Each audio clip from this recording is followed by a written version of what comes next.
Seche moko be king'iyo kopimoni to ng'ise ni chon nalayoga marom kama to sani lach odok chien. Openji ni to pande ang'o matimore. Mano biro miyi mondo ipar ni nyarogno oyudo kasoro. Kamano. Lero no maber mokalo chilo monego bed ni wuok e del kokalo e yor lach, koro manyo yore mamoko ma onyalo wuok godo. Onyalo donje dhok, onyalo donje pien del, e tie wich, kaito kuot mar tielo kachiel kod lwedo gi lenda wang'. En pi monego bed ni wuok e lach cha, koro ok nyal wuok makare. Koro embo manyo kuma odhiye. Koro donje e space gine muscles, koro dong' kanyo endo. Mori nyalo lero nwa ni seche ma ng'ato biro gi ranyisi gi, chandruogni kata nyiroke osekethore mogik kanye? King'iyo ng'ato kama, to kinyal wacho no okethore marom nade. Koro wan gi pim mitimo, wabiro golo lach, wadhi pimo, mondo wang'e ni to lach ni, gik monego bede e lach be gintiere kata gionge. Mar ariyo, wagolo remo. Wadhi timo gimiluongo ni urea, electrolytes gi creatinine. Wang'iyo ni ndiyo dendwa onego bed gi uchafu, to nitie kiwango ma kochopo to koro onego bed no nyisore remo ni ka en malo nyiso ni nyarogno oyudo kasoro. Mar adek, wan gi ultrasound. Ultrasound biro nyisowa ni king'iyo nyiroke, mfuko mar lach gi yor lach gichalo nade. Erokamano.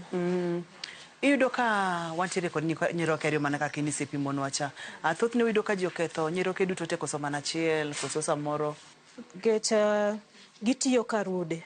Gitiyo karude. Koro chances nitiere ni achiel mokethore cha nyiso nyamin gi ni an asechako hinyora, inyalo tiyo. Koro moro chaka tiyo matek kendo, iyudo ka moro ni be chak luwo wadgi e hinyruok. Koro thothne gijadhi kamoro achiel. Koro nyanya pogore mana ni ka gimoro kuote achiel, tiyudo ka moro nyalo dong'. Kamano. Thothne ang'o gini manyalo kuot e nyiroke? Inyalo yudo ka ng'ato nigi growth, tumor, onyalo bedo mar kansa kata ok mar kansa. Koro nyalo mako nyarogno achiel, to achiel nyalo dong'. Mana kaka iwinjo Nas Irene wacho ni nyiroke kethore, to thothne ka gikethore to gikethore kanyakla, gitiyo kaka rude.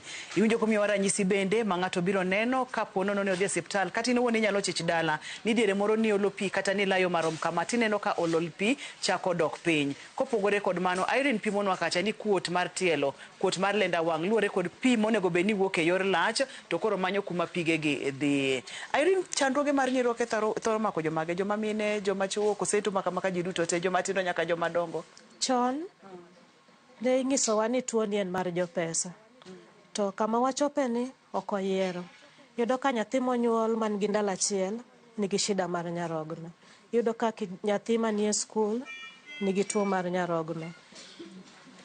Nitie kiwango mar age group be mathoro yude, but thothne ohero mako joma chuo compare to gi joma mine. Debedi nikech ang'o? Kaluwore kod experience kata kaka Nyasaye nochweyo joma mine, instincts wa ni malo. An abo yudo kasoro matin taluwo osiptal. Joma chuo temo pando. Koro yudo ka samiromo kode mondo mi owinj ni gini koro ohinge modhi osiptal, gik moko osekethore. Kamano.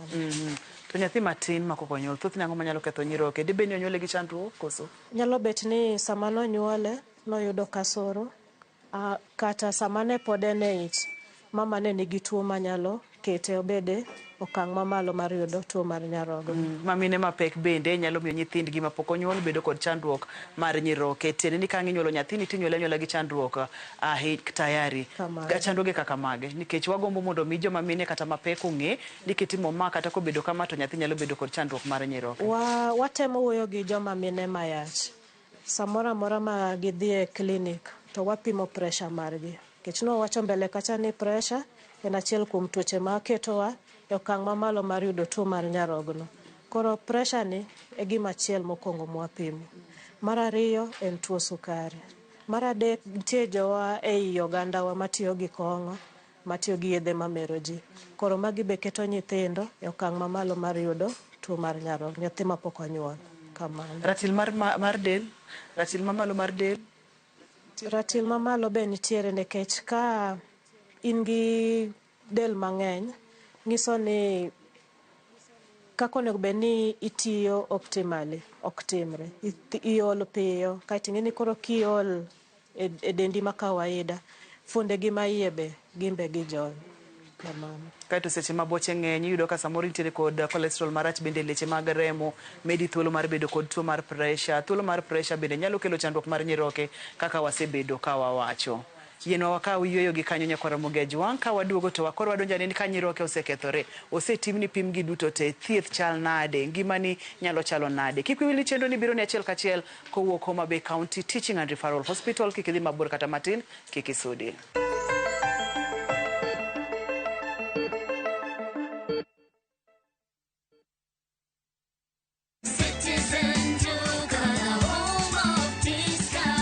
It's big, it's better, it's the November prize crush only on Citizen Duka. Usipate stress ya shopping this November. Citizen Duka itakupanga. Fanya shopping yako hii November kupitia Citizen Duka uweze ku experience our November prize crush on different items of your choice. Every shilling saved counts only on Citizen Duka, your home of discounts. Citizen Duka, the home of discounts. Nyakwa Ramogi, Kenya Eratiel. Raila has a space to say what Gima Jacob Dwawacho. The opposition, nothing like a Supreme Court. Onliet Nyakwa Ramogi. Jumapil ka Jumapil. Ana chungo mama Ratil kadel war piny. Ka adwani wa discuss kaka Kenya dhi. Winj twak magora til piny. One was a gotten opposition. One was a gotten opposition 50 years. Mae ukiparka kele wich bar moro. UDA onge kama pose donje. Adwani penja bati. Koso donje kona mane. Sachiel gi nus otieno. Siasa mar piny Kenya en siasa koso dongruok. Ka ikelo ni kod George Bati. Kik bai.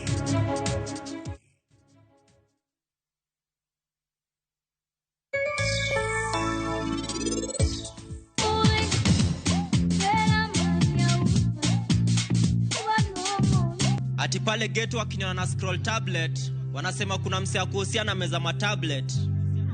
No greater gift could ever there be than salvation's call. Ubunifu umeingia. Darasani tunapita.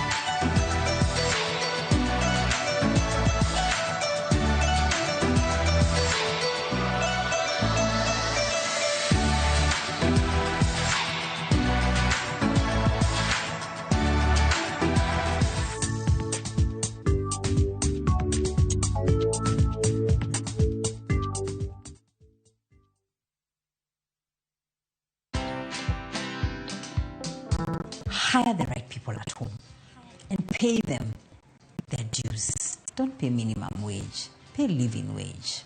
There's a big difference. This idea of going home up country to get someone who doesn't even know how to flush a bathroom, a toilet, it is wrong. If your goal is to do that so you can pay them peanuts, for sure you will have more risks than you imagine. So that's the other thing. So hire someone at home or the people you need around you to build that ecosystem so that you do the signature things that only you can do. Watch this story and more. Download the Citizen Digital app or visit www.citizendigital.com and find the Citizen Originals portal. Kenya's #1 app, Citizen Digital.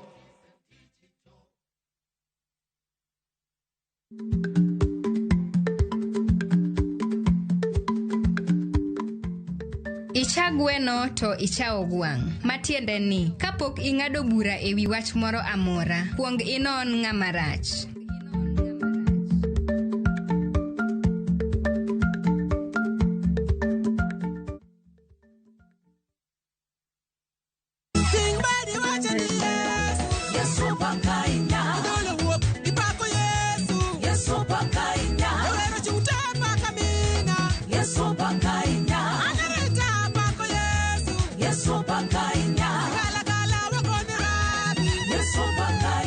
Ng'wono mar Nyasaye kihero wende ni bonyesa *860*419# to parni ya Ramogi TV ene od jower duto te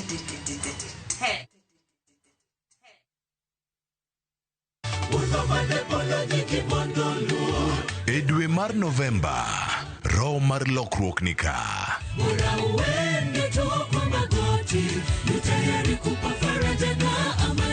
Riwri kod ambassadors kod rowere mag kanisa mar Seventh Day Adventist. Kaka giwuok ka gitiyo, gipako, kendo tayo ka giwuotho gi chir, e yie kendo kitayo gi wach Nyasaye. Kinde mona kawi ngimawa kapodwa joma tindo to atine Jehova Nyasaye nyaka chung'ie kodwa. Kiki jwang chenro makende mar rowere e dwe mar Novemba ni ma opong' gi lamo, weche mabeyo kod neno.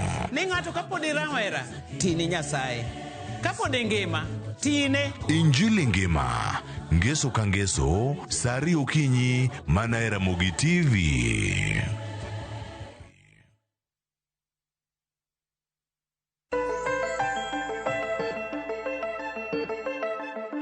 Machiegni kendo penj laktar kokalo Ramogi TV, ngima en mwandu. Kaka nawacho ni chenro ni biro ni achiel kachiel kowuok Homa Bay County Teaching and Referral Hospital.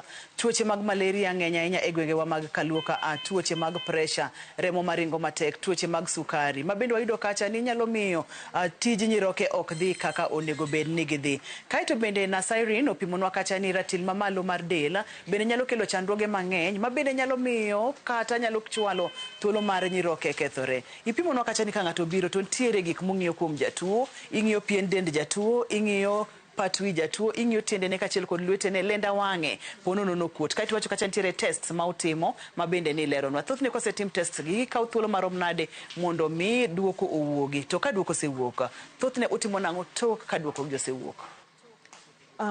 Jatuo kwaromogo mokwongo wabiro timo gimiluongo ni physical assessment. Ibiro ng'iye chakre wiye nyaka tiendege, mondo kibed gi paro ni wanyalo chich ni nyarogno nigi kasumba.